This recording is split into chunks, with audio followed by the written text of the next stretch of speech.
स्वामी विवेकानंद पूरब से उठी ऐसी आवाज थे जिसने पूरे विश्व की अंतरात्मा को नई रोशनी दी।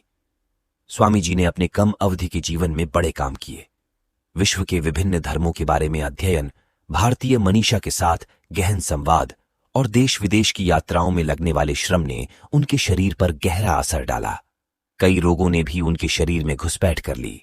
इसके चलते अल्प आयु में ही उन्होंने इस नश्वर संसार से विदा ले ली। लेकिन अपने अंतिम समय में जिस तरह की शांति उनके मन में और उस दिन के कार्यकलाप में थी, उससे लगता है कि उन्हें मृत्यु का आभास हो गया था। ऐसा लगता है कि उन्होंने काल की गति को साध लिया था। स्वामी जी का स्वास्थ्य 1897 में भारत यात्रा के दौरान गिरने लगा था। उन्होंने अपनी शिष्या सिस्टर क्रिस्टीन से कहा भी था, बीमारी ही मुझे ले जाएगी। उन्होंने अपनी कई अमेरिकी शिष्याओं से कहा था, मेरे बाल तेजी से सफेद होने की राह पर हैं, चेहरे पर झुर्रियां भी उभरने लगी हैं। स्वामी जी को लिवर की समस्या ने भी घेर लिया था। सेहत सुधारने के लिए उन्होंने कुछ समय घुड़सवारी भी की, हालांकि कुछ फायदा नहीं हुआ। तबीयत खराब होने के बीच उन्होंने भारत की समस्याओं से ध्यान नहीं हटाया, हालांकि लगातार कमजोर हो रही सेहत तकलीफ बढ़ा रही थी। उन्होंने इस बारे में रामकृष्ण परमहंस के शिष्य स्वामी ब्रह्मानंद को एक पत्र में बताया था, कभी कभी उठने और बैठने में ही सांस फूल जा रही है। हालांकि उसी दौरान स्वामी विवेकानंद ने अपने शिष्यों से यह भी कहा था कि वे देश के उन हिस्सों में सेवा के लिए जाएं जहां लोग भीषण अकाल से जूझ रहे हैं। स्वामी जी को अस्थमा, डिस्पेप्सिया, पेट के ऊपरी हिस्से में तीखा दर्द और नर्वस प्रोस्ट्रेशन की समस्या भी हो गई थी। 1899 में जब वह एक बार फिर पश्चिमी देशों की यात्रा पर गए तो उन्होंने अपनी बीमारी का जिक्र किया था।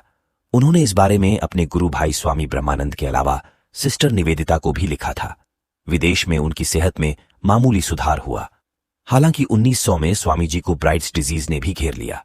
स्वामी जी ने खुद इसकी जानकारी दी थी। अगस्त 1901 आते आते वह इतने बीमार हो चुके थे कि बेलूर मठ में रहते हुए उन्होंने मेरी हेल को लिखा था, आजकल मैं खाने और सोने की कोशिश करने के सिवा कुछ नहीं करता।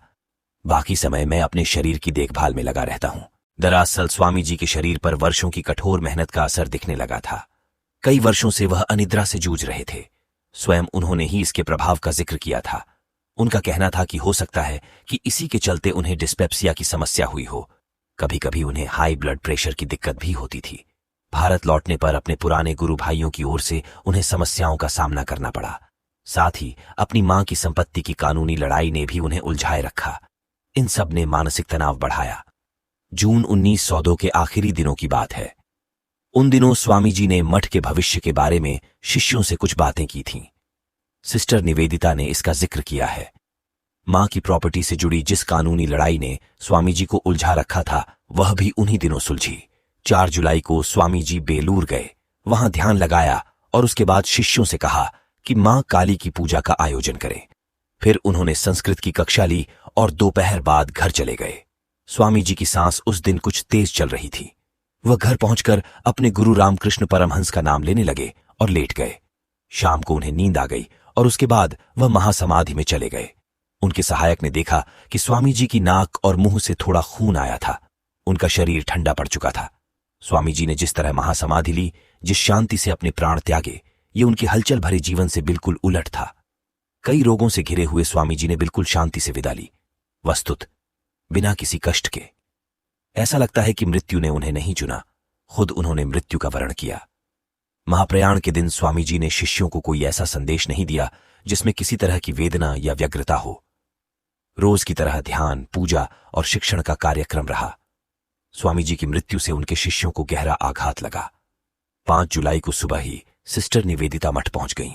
उन्होंने जोसेफाइन मैक्लियोड को लिखा था कि स्वामी जी ने शरीर इस तरह त्यागा जैसे कोई शाम को ध्यान लगाने के बाद वस्त्र उतार कर रख दे। अपने गुरु की मृत्यु पर शिष्यों की जो भी भावना रही हो, स्वयं स्वामी जी ने अमरनाथ यात्रा के बाद 1898 में कहा था कि उन्हें पता है कि जब वह चाहेंगे, शिव तभी उन्हें मृत्यु का वरण करने देंगे। उनके अंतिम दिन का जो विवरण है, उससे लगता है कि स्वामी जी ने अपनी इच्छा से देह त्यागी। स्वामी जी के बारे में आपके क्या विचार हैं, हमें कमेंट करके जरूर बताएं।